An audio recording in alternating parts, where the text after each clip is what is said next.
ಬೇಸಿಗೆ ಕಾಲದಲ್ಲಿ ಜನ ಹೆಚ್ಚಾಗಿ ತಿನ್ನೋ ಹಣ್ಣು ಅಂದ್ರೆ ಅದು ಕಲ್ಲಂಗಡಿ ಹಣ್ಣು.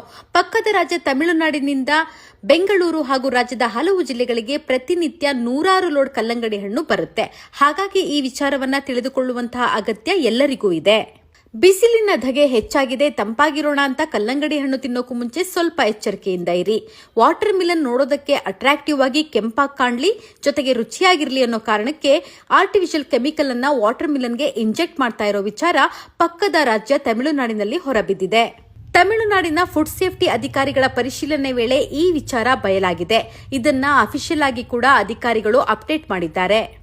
ಹಾಗಾದ್ರೆ ಕಲ್ಲಂಗಡಿ ಹಣ್ಣಿಗೆ ಕೆಮಿಕಲ್ ಹಾಕಿದ್ದಾರೋ ಇಲ್ವೋ ಅನ್ನೋದನ್ನ ಹೇಗೆ ತಿಳಿಯೋದು ಅಂದ್ರೆ, ನೀವು ಮಾರುಕಟ್ಟೆಯಿಂದ ತಂದಿರುವ ಕಲ್ಲಂಗಡಿಯನ್ನ ಕಟ್ ಮಾಡಿದ ನಂತರ ಕಾಟನ್ ಅಥವಾ ಟಿಶ್ಯೂ ಪೇಪರ್ನಿಂದ ಹಣ್ಣಿನ ತಿರುಳನ್ನ ಹೀಗೆ ಪ್ರೆಸ್ ಮಾಡಿ ನೋಡಿ.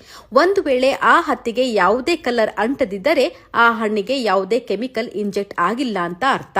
ಅದೇ ನಾವು ಟೆಸ್ಟ್ ಮಾಡಿದಾಗ ಟಿಶ್ಯೂ ಅಥವಾ ಕಾಟನ್ಗೆ ರೆಡ್ ಕಲರ್ ಅಂಟಿದ್ರೆ ಅದು ಖಚಿತವಾಗಿ ಕೆಮಿಕಲ್ ಇಂಜೆಕ್ಟ್ ಆಗಿರುವ ಹಣ್ಣು ಅಂತ ಅರ್ಥ.